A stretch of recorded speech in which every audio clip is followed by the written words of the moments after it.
ஹதீஸ் 83. அனஸ் ரலியல்லாஹு அன்ஹு அவர்கள் அறிவிக்கின்றார்கள், ஒருவர் தன் வீட்டிலிருந்து வெளியேறும் போது பிஸ்மில்லாஹி தவக்கல்து அலல்லாஹ் வலா ஹவ்ல வலா குவத்த இல்லா பில்லாஹ் என்று கூறினால், நீர் நேர்வழி கொடுக்கப்பட்டீர், நீர் போதுமாக்கப்பட்டீர், நீர் பாதுகாக்கப்பட்டீர் என அவரிடம் கூறப்படும். ஷைத்தான் அவரை விட்டும் தூர போய்விடுவான் என்று நபி ஸல்லல்லாஹு அலைஹி வஸல்லம் அவர்கள் கூறினார்கள். அபூ தாவூத் 5095, திர்மிதி 3426.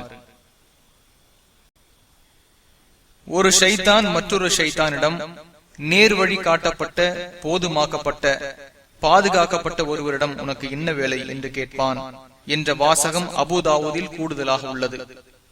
துவாவின் பொருள்: அல்லாஹுவின் பெயரால் புறப்படுகின்றேன், அல்லாஹுவையே பொறுப்பாக்குகிறேன், எந்த ஒரு திரும்புதலும் ஆற்றலும் அல்லாஹ்விடமே தவிர இல்லை.